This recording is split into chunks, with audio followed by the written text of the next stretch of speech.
तुमची पर्सनॅलिटी आहे ना मुख्य बनते त्या 8वी ते 10वी पर्यंत. कोणीही नशिबाने न्यूरोसर्जन बनत नाही, कोणीही नशिबाने चांगला इंजिनियर बनत नसतं, कोणी चांगला आर्किटेक्ट सुद्धा किंवा सीए सुद्धा नशिबाने बनत नसतं. You have to be a perfect or intellectual person and hard worker to achieve it. तर neurosurgery branch which is demanding more skills, त्याला खूप कौशल्याची गरज आहे, खूप डेडिकेशनची गरज आहे. तुमची एक एक सर्जरी 8-8 तास चालणार आहे, तुम्हाला कुठे काही जेवायला खायला मिळणारच नाही. तुम्ही एवढं पॅशनेट पाहिजे की तुम्हाला लक्षातच नाही आलं पाहिजे की 8 तास तुम्हाला फक्त तो ट्युमर काढायचा. तर असं जेव्हा डेडिकेशन त्यामुळे मी ठरवलं होतं की न्यूरोसर्जरीच निवडायचं. तर मला असं नेहमी वाटायचं की स्वतःचं हॉस्पिटल पाहिजे where I can perform the way I want, I can deliver the result the way I want. आणि पुन्हा स्वतःचं हॉस्पिटल असेल where we can do some charity work. कुणाचं एखादं गरीब पेशंट आहे, कुणाला मदत करायची, एखादं मोठं ऑपरेशन करायचं जे मी कुठे करू शकत नाहीये, तर स्वतःच्या हॉस्पिटल तुमच्याकडे दिसून स्वतःकडे असते. माझे कित्येक पेशंट असे जे लुळे होते, काही व्हिडिओज पण मी टाकले, म्हणजे हे टाकले. काही लोक त्यांना अशी घेऊन आले, ते नातेवाईक 2 हातावरती लुळा पडलेला आहे, मी ऑपरेशन केलेलं आहे, आणि ऑपरेशनच्या नंतर त्या आता पूर्ण चालत्या स्वतः जगतायत.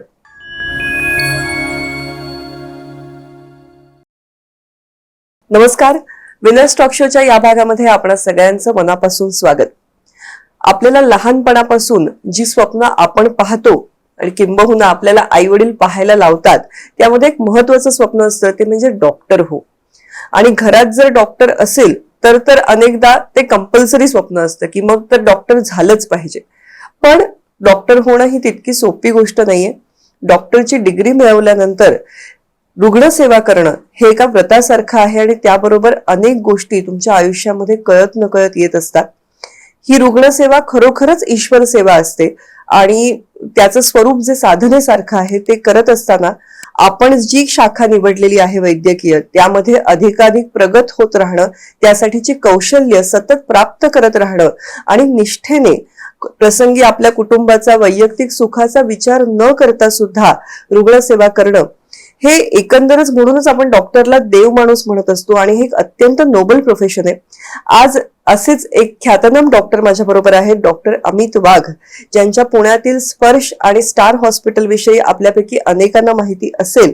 आणि नेमकं त्यांच्या डोळ्यासमोरचं स्वप्न काय, आज ट्रॉमा ज्याला केसेस आपण म्हणतो, किंवा न्यूरोलॉजी, हे एक अतिशय क्लिष्ट अशी जी वैद्यकीय शाखा आहे, त्या शाखेमध्ये पारंगत असणारे असे डॉक्टर अमित वाघ या आपल्या 2 हॉस्पिटल्सच्या माध्यमातून जे रुग्णसेवा करतात, त्याचं स्वरूप आपण नेमकेपणाने जाणून घेणार आहोत.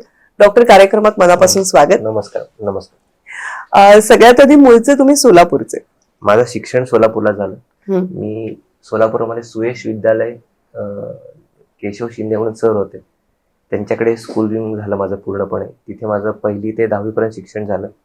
त्यानंतर 10वी 11वी 12वी मी वालचंद कॉलेजला होतो सोलापुरातच, आणि त्यानंतर मग मेडिकलला मी GMC Miraj, government medical college मिरजला होतो MBBS ला. त्यानंतर सोलापूरला मी इंटर्नशिपला होतो, आणि MS मी GMC नागपूरवरून केलं, आणि MCS न्यूरोसर्जरी मी आर्मी म्हणजे आर्म फोर्सेस मेडिकल कॉलेज जे कोंडव्याला सिच्युएटेड तिथून केलं. मला वाटतं हे म्हणजे आर्मी हॉस्पिटलचा एक्सपिरियन्स कसा होता हे तर समजून घ्यायला मला आवडेलच, पण त्याच्या थोडं अलीकडून सुरुवात करते. मुळात तुमच्या घरामध्ये तसं कोणी डॉक्टर असण्याची परंपरा होती का? आमच्या घरामध्ये कोणी डॉक्टर नाहीये, पण फॅमिलीमध्ये काही नातेवाईक आहेत डॉक्टर. अश्विनी हॉस्पिटल म्हणून सोलापूरला, तिथे माझे आजी मामा अनंत कुलकर्णी खूप मोठे डॉक्टर होते. त्यांच्याकडे पण वाटायचं की आपण पण डॉक्टर व्हावं, आणि मुख्यतः केशव शिंदे सरांनी खूप चांगला गायडन्स दिला की डॉक्टर होण्यासाठी, अभ्यास करण्यासाठी. केशव शिंदे सर, जामदार सर, तुम्हाला शालेय जीवनापासूनच ते डेडिकेशनची सवय जी लागते, तुमची पर्सनॅलिटी आहे ना मुख्य बनते त्या 8वी ते 10वी पर्यंत. How you will perform, or what kind of personality you will carry throughout your life.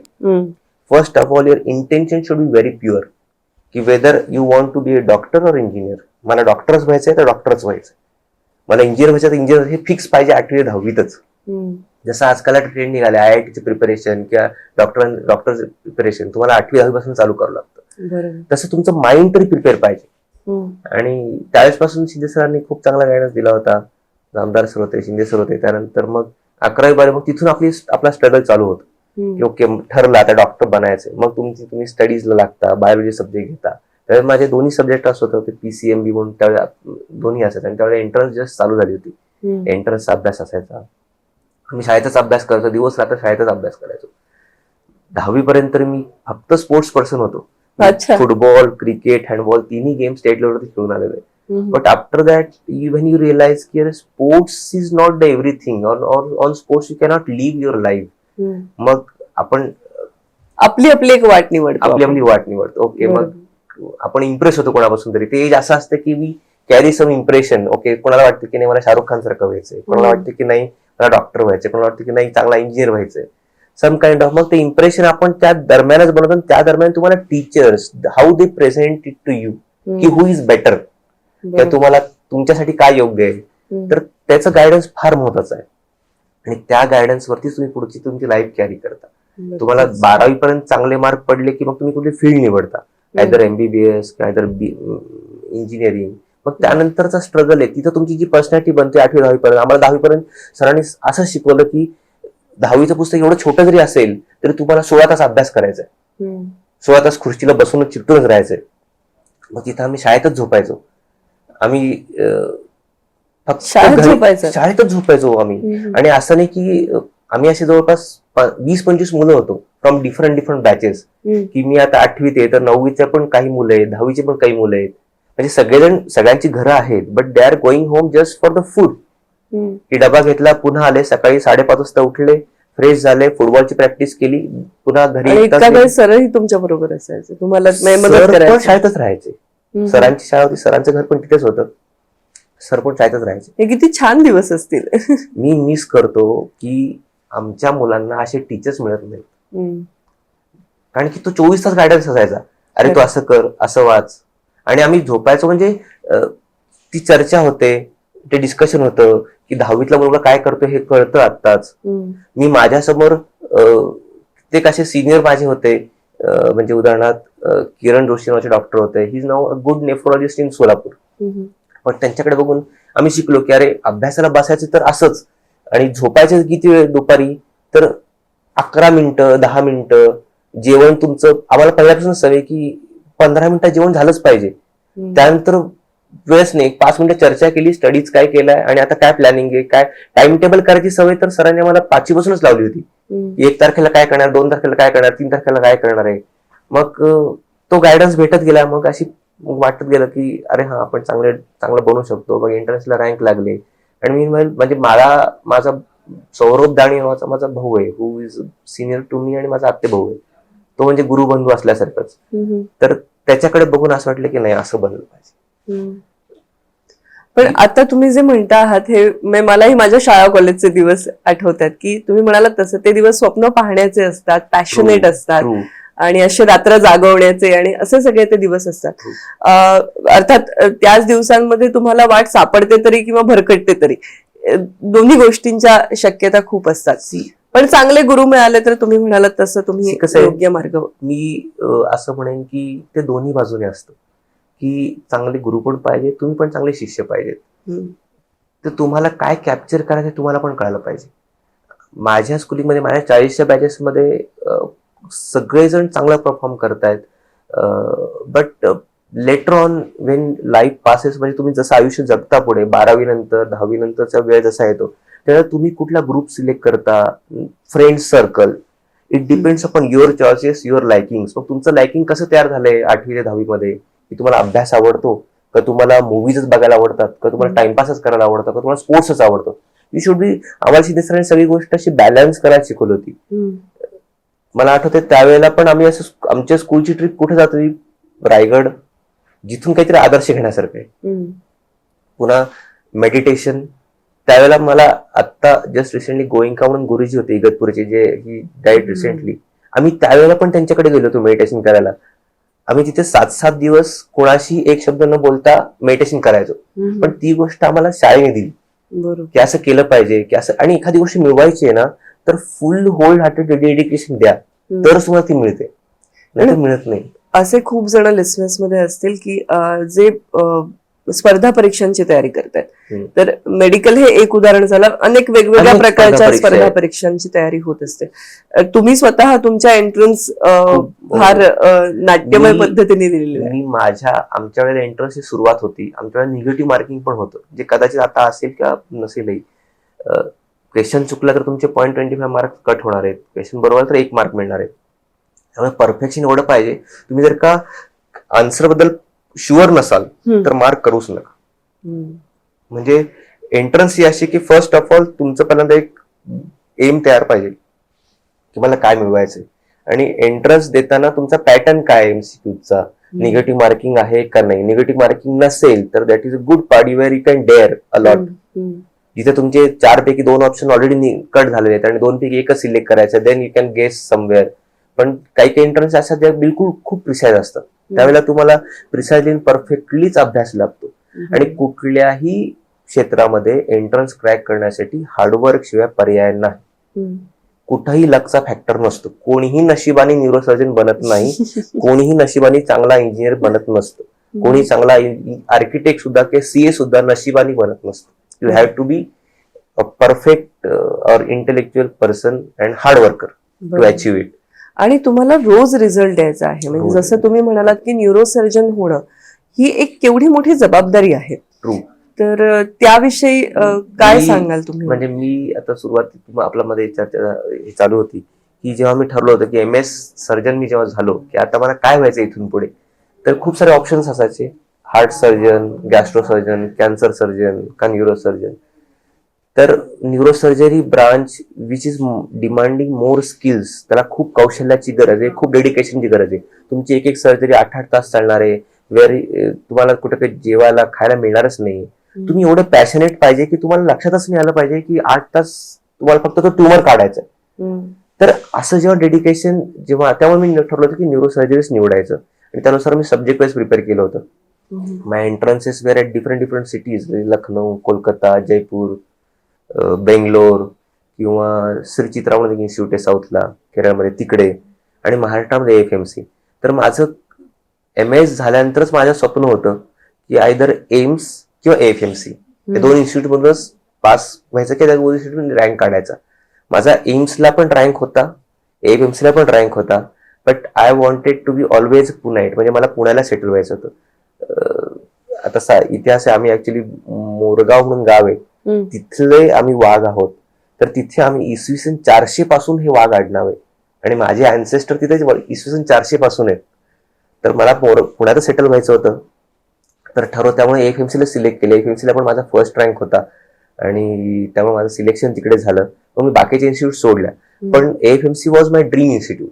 माझं स्वप्न होतं की इंडियन आर्मी जॉईन करायची, त्यासाठी करूया आपण, ते स्वप्न होतं. पण later on because of different circumstances I could not join Indian army. Me AFMC ला सिलेक्ट झालो. पण त्या सगळ्या वातावरणात तुम्ही शिकला. फरक पडतो. म्हणजे मला तर असं वाटतं की प्रत्येक डिग्री होल्डरनी AFMC किंवा आर्म फोर्सेस रिलेटेड काही इंजिनिअरिंग कॉलेज असेल, जसं आपल्या इकडे दापोडीच्या जवळ पण त्यांचं इंजिनिअरिंग कॉलेज आहे, तिथे कंपल्सरी प्रत्येकाला 1 वर्ष ते 3 वर्ष सर्व्हिस करायला लावली पाहिजे. See where your decision making और पर्सनॅलिटी चेंजेस. तुम्ही एखाद्या डिसिजनवरती एवढे परफेक्ट होता की मला हे असंच करायचंय, ह्याचा रिझल्ट चांगला मिळणार आहे. Your decision becomes very precise in म्हणजे army. It's because of their culture, their way of thinking. मला आठवतं आमचे brigadier Pathak sir, brigadier Verma sir, brigadier Sudambarekar sir माझे डिपार्टमेंट जे होते, ते उदाहरण द्यायचे. जेव्हा एखादं फ्लाईट क्रॅश होतं आणि कोणीतरी पायलट वगैरे डेथ होते, तर दुसऱ्या दिवशी ते काय करतात, to kill that fear they fly the next second day. म्हणजे आम्हाला असं आठवतं की एखादी केस जर का बॅड झाली किंवा एखाद्या पेशंटला काही प्रॉब्लेम झाला, कॉम्प्लिकेशन झाले, तसे 4 पेशंट ऍडमिट करा. We should be perfect in that case. असा अप्रोच पाहिजे. मग असा अप्रोच एखाद्या आर्मी पर्सन मध्ये असतो, सिव्हिलियन मध्ये नसतो. सिव्हिलियन म्हणजे जे आर्मी रिलेटेड नाहीये, त्याची आर्मी सर्व्हिस नाही केली, पण त्याच्यामध्ये पर्सनॅलिटी डिफरंट बनते. You look at a person who has passed from the army and passed from the civilian colleges, there is slight difference in personality, precision, discipline, etiquettes of behavior, due respect. Even if somebody is junior or some ladies speak with very politely and give respect, take respect. Indian army AFMC तर खूप मस्त institute आहे. अशी institute खरंच अख्ख्या इंडियात नसेल. क्या बात आहे. वा. डॉक्टर होणं हे एक स्वप्न होतं आणि जे तुम्ही साकार केलं, तुम्हाला हव्या त्या ब्रँच मध्ये तुम्ही डिग्री प्राप्त केली. पण त्यानंतर अलीकडे इतकं सोपं आहे की कुठल्याही मोठ्या हॉस्पिटलला जॉईन करून तुम्ही काम करू शकता. हा ऑप्शन असताना स्वतःचं हॉस्पिटल असावं असा निर्णय का घ्यावा असा? नाही, तशी काही स्वप्न होती पहिल्यापासून. काही आयकॉन्स माझ्या समोर होते. सह्याद्रीचे Charudatt Tapte sir was one of icon. तर मला असं नेहमी वाटायचं की स्वतःचं हॉस्पिटल पाहिजे where I can perform the way I want, I can deliver the result the way I want. आणि पुन्हा स्वतःचं हॉस्पिटल असेल where we can do some charity work. कुणाचं एखादं गरीब पेशंट आहे, कुणाला मदत करायची आहे, एखादं मोठं ऑपरेशन करायचं जे मी कुठे करू शकत नाहीये, तर स्वतःचे हॉस्पिटल तुमच्याकडे दिसून स्वतःकडे असते की where money doesn't matter, where I can excuse my operation fees, तुम्ही फक्त औषधाचे खर्च करा, बाकी सगळं आपण माफ करू. असे इन्सिडेन्सेस माझ्या MS वेळेला की त्यानंतर घडून गेलेले. One of my brother died in car accident and तिथे कोणी त्याला 3-4 तास पिकअप नाही करू शकलं. अँड ही वॉज म्हणजे त्याचा घरातला कर्ता पुरुष होता तो, माझ्याच वयाचा. ही डाईड, मोरेश्वर दीक्षित म्हणून नाव होतं. तर बिकॉज ऑफ धिस मला असं वाटलं की स्वतःचं हॉस्पिटल पाहिजे वेअर आय कॅन. आता माझं हॉस्पिटल बॉम्बे पुणे एक्सप्रेस वरती आहे. तो पण माझ्यासाठी एक पॉईंट होता की बाबा आपण हॉस्पिटल अशा ठिकाणी पाहिजे जिथे लोकांना फायदा होईल. ऍक्सिडेंटचे पेशंट आता पार पनवेल पासून ते इथे पिंपरी चिंचवड पर्यंत असं कुठलंच ट्रॉमा सेंटर म्हणजे फक्त बिल्डिंग उभारणे ट्रॉमा सेंटर नाहीये. There you should have a neurosurgeon. तो देऊळ महत्वाचं ना, त्या गाभारात देव पाहिजे. तिथे न्यूरोसर्जन पाहिजे where he should be able to deliver result. तिथे तुमच्याकडे सगळ्या फॅसिलिटीज पाहिजेत, MRI, CT स्कॅन पासून सगळ्या गोष्टी.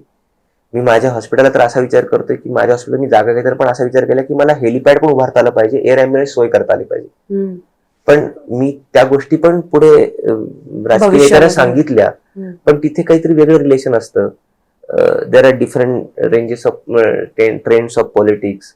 ओके, पण सी इट्स ओके, मी ऍक्सेप्ट करतो की आपल्याजवळ जागा आहे, पण आपल्याला ते ट्रॉमा सेंटर नाही टेक ओव्हर करता आलं किंवा घेता नाही आलं. लाईफ गोज ऑन, पण आपल्याजवळ तेवढी कॅपॅसिटी तर आहे. आज त्या हायवेवरती कोणी जर का ट्रॉमा तिथे कोणी न्यूरोसर्जन फॅसिलिटी देत असेल तर ते फक्त स्पर्श हॉस्पिटल आहे. तर न्यूरोसर्जन इज अवेलेबल 24/7. असे कित्येक इन्सिडेन्सेस झालेले आहेत.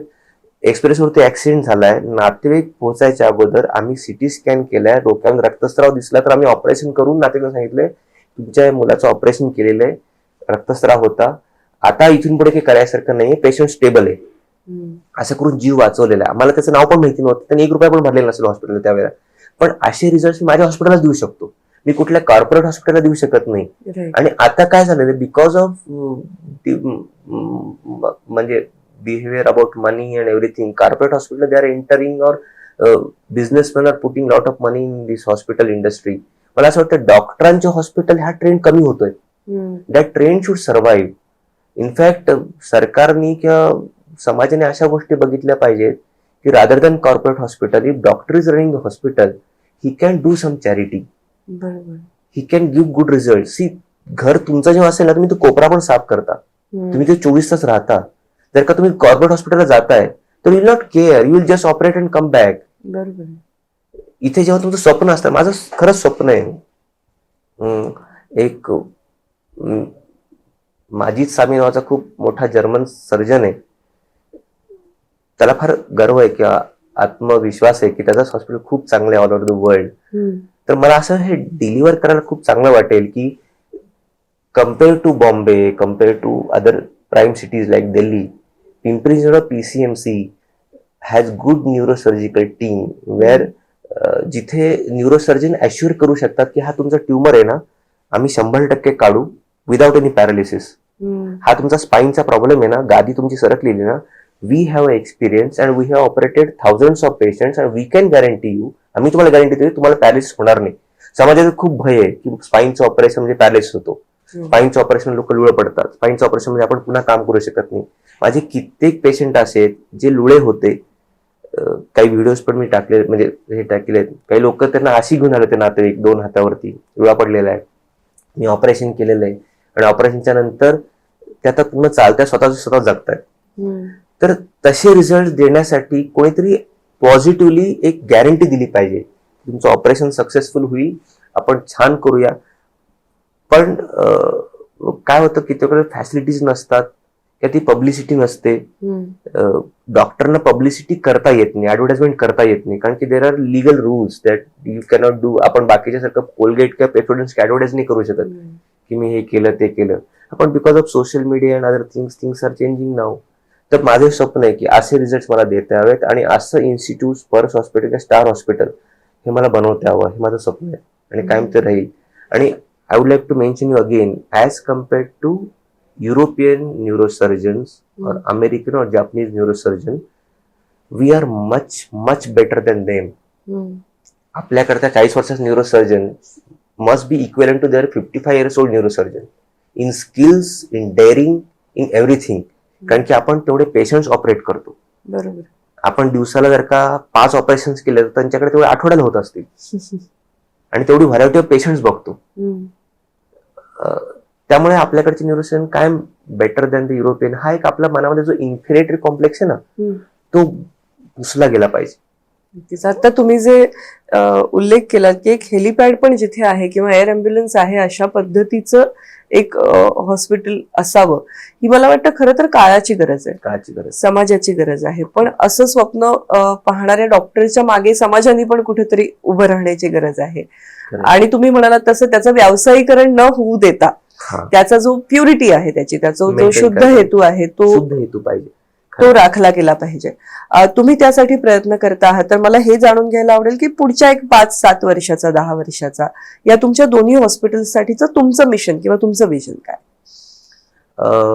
आता म्हणजे मी सध्या तर एका मिडल एजला आहे. मला माझ्या अंडर काही न्यूरोसर्जन घेऊन किंवा काही विद्यार्थी घेऊन, जसं DNB सीट्स, MCA सीट्स, अशा लोकांना ट्रेन करणे, त्यांच्या पण मनात त्यांना ट्रेनिंग देणे. काय होतं, न्यूरोसर्जरी अशी ब्रांच आहे जिथे disease is actually rare. Brain tumour rare disease आहे. मुलांना तो एक्सपिरियन्स मिळत नाही की ब्रेन ट्युमर करायचे, ऑपरेशन्स करायला मिळत नाही. At least he should do 5 surgeries 10 surgeries of that particular brain tumour. ते करायला मिळतं. ते ट्रेनिंग देणं, ते शिकवणं की हा ब्रेन ट्युमर काढताना या नर्व्हला कसं डॅमेज नाही करायचं, कशी वाचवायची नर्व्ह. कमीत कमी म्हणजे तुमच्याकडे खूप हाय फॅसिलिटी नसतील तरी पण तुम्ही कसे चांगले रिझल्ट डिलिव्हर करू शकाल. आणि त्याच्यापेक्षा मुलांना शिकवणे की तुम्ही जेव्हा न्यूरोसर्जन चांगला बनायचंय तर सकाळचा आणि संध्याकाळचा डबा एकत्र घेऊन निघायचं. ऑपरेशन कितीही वाजता संपलं, तरी ऑपरेशन पूर्ण होईपर्यंत, ट्युमर पूर्ण निघेपर्यंत तुम्ही एकट्यानेच ते ऑपरेशन सक्सेसफुल करणं. ऑपरेशन झाल्यानंतर पेशंट आयसीयू मध्ये जाऊन त्याला स्टेबलाइज करेपर्यंत थांबणं आणि मग तुमचा डबा उघडणं, या गोष्टी केल्या पाहिजेत. कुठलाही फोन मिस नाही केला पाहिजे ऍट एनी टाइम. कुठलाही फोन 3 रिंगच्या पुढे वाजला नाही पाहिजे. You should attend, and if you are not attending, if you are missing that phone, if you are busy in surgery, at least call back, because somebody is calling you for some need. मला आमचे brigadier Pathak sir खूप चांगलं म्हणायचे वाक्य की neurosurgeon is the kind of doctor, it's like a American president, every bug should stop at you. त्याला सगळं आलं पाहिजे, त्याला मेडिसिन पण आलं पाहिजे आणि मग सर्जरी आली पाहिजे. तर तुमच्याकडे एखादा पेशंट वेट करतोय, थांबतोय, तर इट्स लाईक की तो प्रॉब्लेम, देवाचा जो प्रॉब्लेम आहे, हे सिस्टीम आहे, हे यंत्र आहे, त्याच्यामध्ये प्रॉब्लेम निघतात which are not curable with the medicine. देवाने त्याच्यामध्ये त्याच्या सिस्टीममध्ये जो प्रॉब्लेम निघालाय ना, तो तुझ्याकडे नीट करायला पाठवलाय, तर तो देव थांबलाय. Don't let him wait. बघा, प्रॉब्लेम सॉल्व्ह करा, अर्लिएस्ट सर्जरी करा, अर्लिएस्ट चांगले रिझल्ट द्या आणि wait till the good result. म्हणजे तुम्ही त्याला 10 दिवस, 15 दिवस, 20 दिवस, तुमच्या जेवढे दिवस आहे, चांगल्यात चांगले रिझल्ट देईपर्यंत, पॅलेस बरा होईपर्यंत, गो टेक केअर. दिवसातून 3 वेळा राहून घ्या, 3 वेळा चौकशी करा कसा आहे पेशंट. नातेवाईकांना सांगा की असं परिस्थिती आहे, असं केलं पाहिजे, हे केलं तर चांगले रिझल्ट मिळतील. त्यांना अश्युरन्स द्या, गॅरंटी द्या असं नाहीये, बट ऍटलीस्ट अश्युअर देम की हो, आपण एका शाश्वतीने ऑपरेशन करू, पॅरालिसिस होणार नाही. मणक्याच्या ऑपरेशनची तर मी खात्रीच देऊ शकतो आता एवढ्या एक्सपिरियन्स नंतर की पॅरालिसिस बिलकुल होत नाही. आणि मला तसंच माझ्या ज्युनियर न्यूरोसर्जनला शिकवायचंय. आणि ही जनरेशन आहे ना, हे नॉलेज आहे, हे पास ऑन करायचं आहे असं. राईट. इफ यू डोंट, आणि समाजाला पण ती गरज आहे की जर का त्यांनी एखादा चांगला न्यूरोसर्जन बघितलंच नाही तर दुसऱ्याला डॉक्टरना पण वाटणार नाही की चांगला न्यूरोसर्जन व्हावं. न्यूरोसर्जरी अशी फील्ड जिथे पेशंट डोळा आहे, तुम्ही ऑपरेशन केला पेशंट चांगला होतो. वेअर सोसायटी गेट्स ॲस्टॉनिश, सगळ्यांना आश्चर्य वाटतं, अरे वा किती छान झालं, डोळा होता जो मरणार होता. पण तसे गुड रिझल्ट देण्यासाठी तुम्ही अगोदर 16 तास तसं उभं राहिलं पाहिजे. घर दार, आई वडील, बायको विसरून, पोरं विसरून, तेव्हा तुम्ही समाजाला सांगू शकता की न्यूरोसर्जन चांगला बनणं शक्य आहे. तर न्यूरोसर्जरी अशी ब्रांच सगळ्यांना वाटतं की somebody is going to die now, कोणाला ब्रेन ट्युमर झाला तर. It is not so. We should deliver good result, आणि ते आपल्याला मला अचीव्ह करायचं. खऱ्या अर्थाने जीवनदान देण्याची एक क्षमता तुमच्या हातात असते, तुमच्या बोटात असते. पण एक सर्जन म्हणून तुमच्यावरही तितकंच प्रेशर आहे. कारण जसं तुम्ही म्हणालात की कट करताना 1 मिलीमीटरचा जरी फरक पडला तरी, कारण हे मुळात आपला मानवी मेंदू ही किती गुंतागुंतीची रचना आहे. खरं मॅडम. तर हे प्रेशर कसं हँडल करता मॅडम? कसं आहे, तुम्हाला प्रत्येक प्रेशर हँडल करण्यासाठी तुमचं एक डेली रुटीन, स्ट्रेस हँडल करण्यासाठी स्वतःला एक उठायची फिक्स वेळ, सकाळी 5:30 वाजता उठणं, 1 तास व्यायाम करणं, त्या दरम्यान तुमच्या दिवसाचं टाइम टेबल बनवणं. आज हे ऑपरेशन करायचंय, मी या ऑपरेशन करणार आहे, की कानाच्या मागून कानाच्या वरतून जाऊन ऑपरेशन करणार आहे, हे त्या दिवसाच्या शेड्यूलमध्ये ठरलं पाहिजे. आणि ही सवय मला 10वी पासून आहे. सकाळी उठलं की 1 तासामध्ये, 5वी पासून इनफॅक्ट, 1 तास जेव्हा मी व्यायाम करतोय त्या वेळेमध्ये दिवसाचं टाइम टेबल ठरवणं की मला 1 वाजता काय करायचं, 3 वाजता काय करायचं, 7 वाजता काय करायचंय. आणि त्यानंतर डिलिव्हर करताना ओके असं होऊ शकतं, हे कॉम्प्लिकेशन होऊ शकतात, ते मला फेस करायचे. म्हणजे त्याचं व्हिज्युअलायझेशन ते तुमच्या त्या माइंडमध्ये तो मॅप पाहिजेच की मी आता ब्रेन ट्युमर ऑपरेट करतोय तर माझ्या पुढे ही नर्व येणार आहे, माझ्या मागे त्या डाव्या बाजूला ही रक्तवाहिनी येणार आहे, प्रिसाइजली तुमच्या डोक्यात पाहिजे. कायम तोच विचार पाहिजे की बेड नंबर 1 वरती ब्रेन ट्युमरचा पेशंट आहे, ओके, बेड नंबर 2 वरती स्पाइन ट्युमरचा पेशंट आहे, बेड नंबर 3 इंट्राक्रॅनियल ब्लीडचा पेशंट आहे, इंटरनल ब्लिडिंगचा पेशंट आहे, मी काय करणार त्याच्या पुढे, हे कायम थिंकिंग पाहिजे. तुम्हाला ते अचीव्ह करायचं. आणि इट्स ट्रू की तुम्हाला जेव्हा एखादं स्वप्न बनवता ना, ऑल सर्कमस्टन्सेस, तुमचं माइंड किंवा परिस्थिती तशी बनत जाते, आणि it helps you to become a good neurosurgeon, whatever you decide. तुम्हाला का गुड पॉलिटिशियन व्हायचं तर अशी परिस्थिती बनत जाईल की you be a chief minister बनवणार other day, but you should first decide, and decide it so much, so intensely got there is, म्हणजे देवाने ते असं आहे की तूच सगळ्यात बेस्ट आहे, तुलाच दिलं पाहिजे, असं एवढं देवालाही वाटलं पाहिजे. वा. आपण हे सगळं करत असताना सध्या आपण वर्क लाईफ बॅलन्स विषयी खूप बोलत असतो, पण तुम्ही म्हणालात तसं तुमच्याकडे इमर्जन्सी केसेसच मोस्टली येतात, आणि त्या अर्थातच इमर्जन्सी असतात, कधीही येऊ शकतात. रात्री अपरात्रीचं हे सगळं स्केड्यूल, त्यातली जबाबदारी आहे, हे सगळं, आणि कुटुंब याची कशी सांगड घालतात? कुटुंब मॅडम कसं आहे की आई बाबा, सासू सासरे आणि माझी वाईफ रुचा, हेच कुटुंब बघतात. माझं कुटुंबाकडं खरंच खूप कमी लक्ष आहे. पण लक्ष म्हणजे काय की मी बघत असतो की ओके ह्यांचं काय चालू आहे, whether they are on track or not, मुलं असतील, बाबांना काही प्रॉब्लेम होते का. आणि त्या दरम्यान तुम्हाला तुमचं हे स्वप्न अचीव्ह करण्यासाठी, इट्स ऍक्च्युली हे तुमच्या टीमचं स्वप्न असतं. माझ्यासोबत माझी चांगली टीममेट्स, म्हणजे मी उदाहरणे माझे शैलेश जगताप म्हणून सर आहेत, समिता म्हणून मॅडम आहेत, वेरुनिका म्हणून मॅडम आहेत, दोज टीम बिहाइंड मी. तर हे सगळे ते माझ्या मॅनेज करतात मागे. I just focus on my neurosurgery, आणि ही करू शकतात म्हणून मी न्यूरोसर्जन बनवू शकतोय चांगला, की पुढे जे काही 5-10 वर्षांचा जो रिझल्ट मिळणार आहे, where I be good neurosurgeon और आय बिलीव्ह बेस्ट न्यूरोसर्जन, तर हे सगळं ह्यांच्यामुळे. प्रत्येकाचा 1% तरी कॉन्ट्रीब्युशन नक्की आहे. आणि I would say not only family, para family पण लोक आहेत, फ्रेंड्स आहे, काही लोकांना वाटतं अरे हा बेस्ट आहे, ह्याला इंडायरेक्टली मदत केलीच पाहिजे. CA आहेत माझ्या पाठीशी, माझे टीममेट्स आहेत, माझ्यासोबत माझे काही पॉलिटिशियन पण फ्रेंड्स आहेत, म्हणजे आमदार पण माझे मित्र आहेत, आमचे भाजपचे अध्यक्ष तिकडचे पण माझे मित्र आहेत. काय वाटलं की त्यांचा फोन असतो, अरे वाघ सरांना सांगा, काही झालं की अरे वाघ सरांना सांगा, त्यांचं ओपिनियन घ्या. See that way. आणि मी पण तसा वेळ देतो की I am actually a emotional person. प्रत्येकाला थोडा रिस्पेक्ट देतो, वेळ देतो, त्यामुळे मी ग्रो करू शकतो.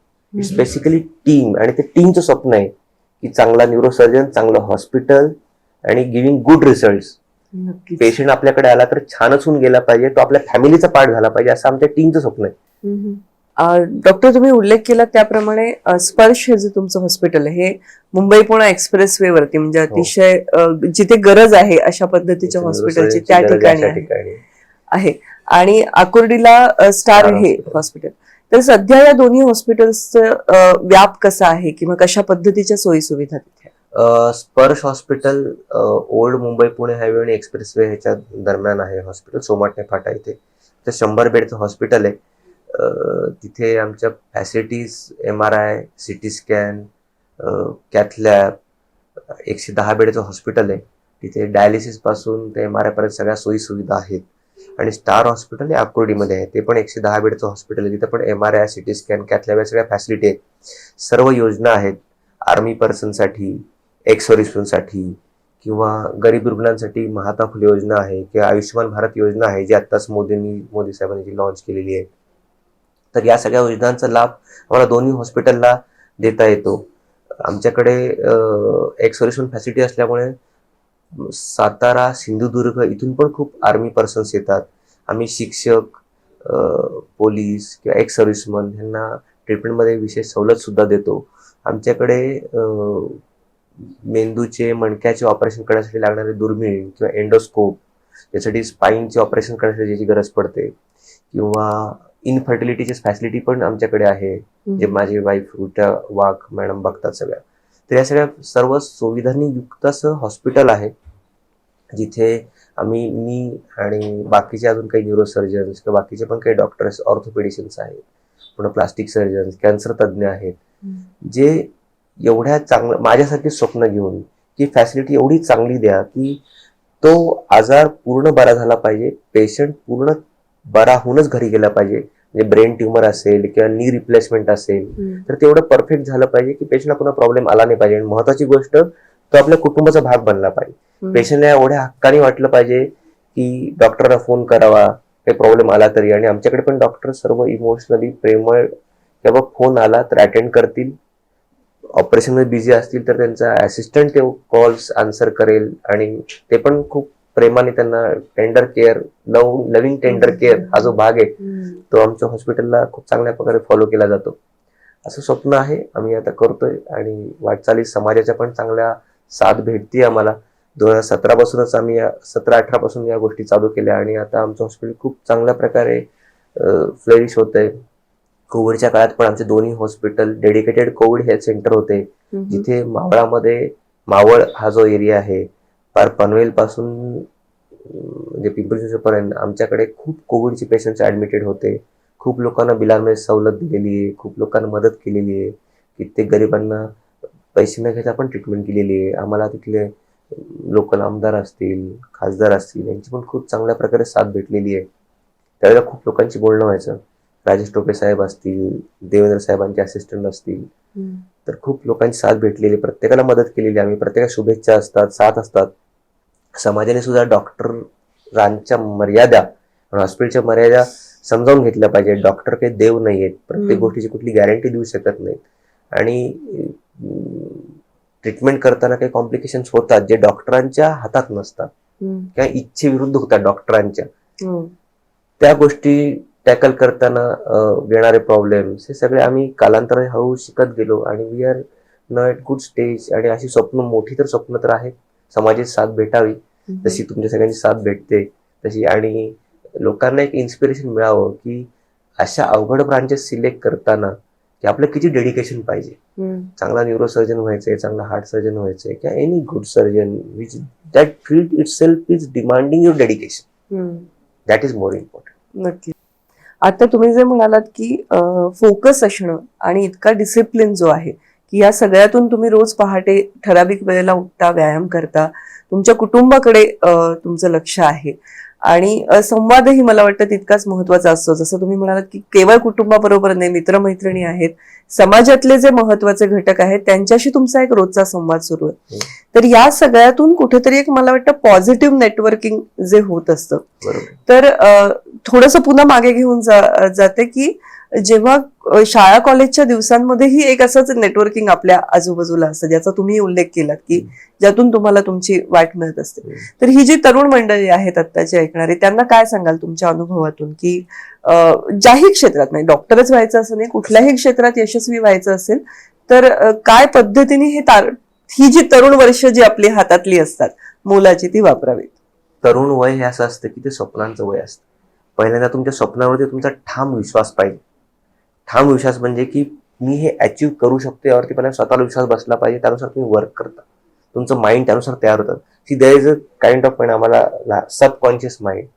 तुम्ही सबकॉन्शियस ठरवलं ना की एखादी गोष्ट मला करायची आहे, की मला न्यूरोसर्जन व्हायचंय किंवा मला हार्ट सर्जन व्हायचंय किंवा मला एक इंजिनियर व्हायचंय किंवा मला एक कंपनी उघडायची, तर that way everything starts working. Shahrukh खानचं एक वाक्य आहे, जेव्हा तुम्ही एखादी गोष्ट ठरवता एवढी इंटेन्सली ठरवा की तुम्ही ठरवल्यानंतर तुमची परिस्थिती, तुमची वेळ आपोआप अशी मदत करते की ती गोष्ट घडते, सगळी गोष्ट घडते. तर actually that is subconscious mind where you decide. पहिल्यांदा तुमचे डिसिजन फिक्स पाहिजे. Don't get confuse. प्रत्येक फील्ड चांगली आहे, प्रत्येक फील्डमध्ये पैसा काही सर्वस्व नाहीये. Your emotions and be passionate about your dream. Be passionate whatever you decide आणि try to achieve it honestly. Failure आहे, failure is not because of you only, failure is because of circumstances. तर तुम्ही ते accept पण केलं पाहिजे. आज विजय आहे, उद्या पराजय पण होणार आहे, परवा विजय होईल. Let us try. एखाद्या केसमध्ये काहीतरी बॅड झालं, एखाद्या पेशंट आमचं कधी कधी खूप चांगलं ऑपरेशन केल्यानंतर पण आम्ही ब्रेनचं ऑपरेशन केलं, निमोनिया होतो, डेथ होते, पण तुमचं हृदय सिंहाचं पाहिजे. You should not cry. You should again stand up. Again त्या प्रकारचा ट्युमरचा पेशंट तुम्ही ऑपरेशन केला पाहिजे, चांगले रिझल्ट दिले पाहिजेत, समाजामध्ये ते रिझल्ट तुम्ही दाखवले पण पाहिजे. मला वाटतं याचे संस्कार तुम्हाला कुठेतरी आर्मी हॉस्पिटलमध्ये मॅडम.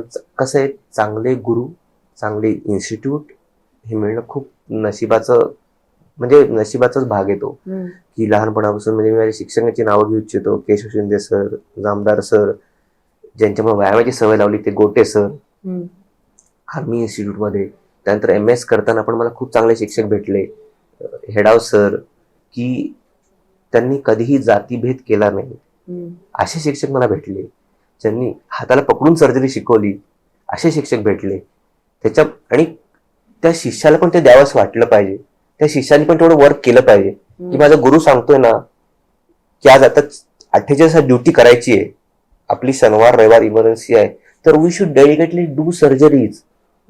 मग त्यानुसार मग तो गुरु पण तुम्हाला शिकवतो आणि तुम्हाला तशी ती हे पाहिजे, इच्छा पाहिजे की मला द्या.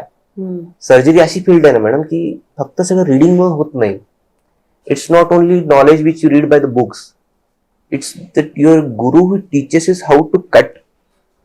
आणि वेअर खूप फॅक्टर्स आहे त्याच्यामध्ये. तुमची इच्छा पाहिजे चांगलं घेण्याची शिक्षकांकडून. शिक्षकांचा रिस्पेक्ट, आजकालच्या पिढीमध्ये मी हे बघतो की ते शिक्षकांना तेवढा रिस्पेक्टच देणार ना. द्या गुरुपौर्णिमा, जे काही सण त्या रिस्पेक्ट येतो त्या गोष्टीला. शिक्षक दिन, सुट्टी द्या, म्हणजे त्या पोरांना कळेल, पुढच्या पिढीला कळेल गुरुला किती मान द्यावा लागतो, तेव्हा ते नॉलेज मिळतं. ते नॉलेज नाही मिळालं तर आज जर का न्यूरोसर्जरी जर का एखादी अशी ब्रांच आहे ज्याच्यामध्ये तुम्हाला एवढं परफेक्ट आणि एवढं टिडियस हार्डवर्क लागतं, जर का तसा हार्डवर्किंग माणूसच नसेल, तर का तुम्ही सोसो वर्क करताय, तर you should not be a neurosurgeon, you should not be heart surgeon, you should be something else. तिथं तशीच लोक पाहिजे जेवढी डेडिकेटली काम करायला तयार आहेत. आणि माझं तर असं वाटतं मला कधी सरकारने त्या सीट्स कमी कराव्यात डॉक्टरांच्या. जे सरकार ब्लाइंडली सीट्स वाढवतं की 10चे 20, 20चे 30, 20चे 40. जर का ते पास झाले न्यूरोसर्जन, जर का त्यांनी चांगली सर्जरी केली नाही, तर समाजामध्ये हा गैरसमज पसरेल की मणक्याचं ऑपरेशन केल्यानंतर पेशंट लुळा पडतो. ओके, तर तो गैरसमज मला पुसून काढायचा आहे. यासाठी मला तर असं वाटतंय की सरकारने ते सीट स्पेसिफिक ठेवले पाहिजे, 10 सीट, पण 10 एवढे चांगले न्यूरोसर्जन बनवू की अख्ख्या जगामध्ये फक्त भारतामध्ये एवढे बेस्ट न्यूरोसर्जन असतील. नक्कीच.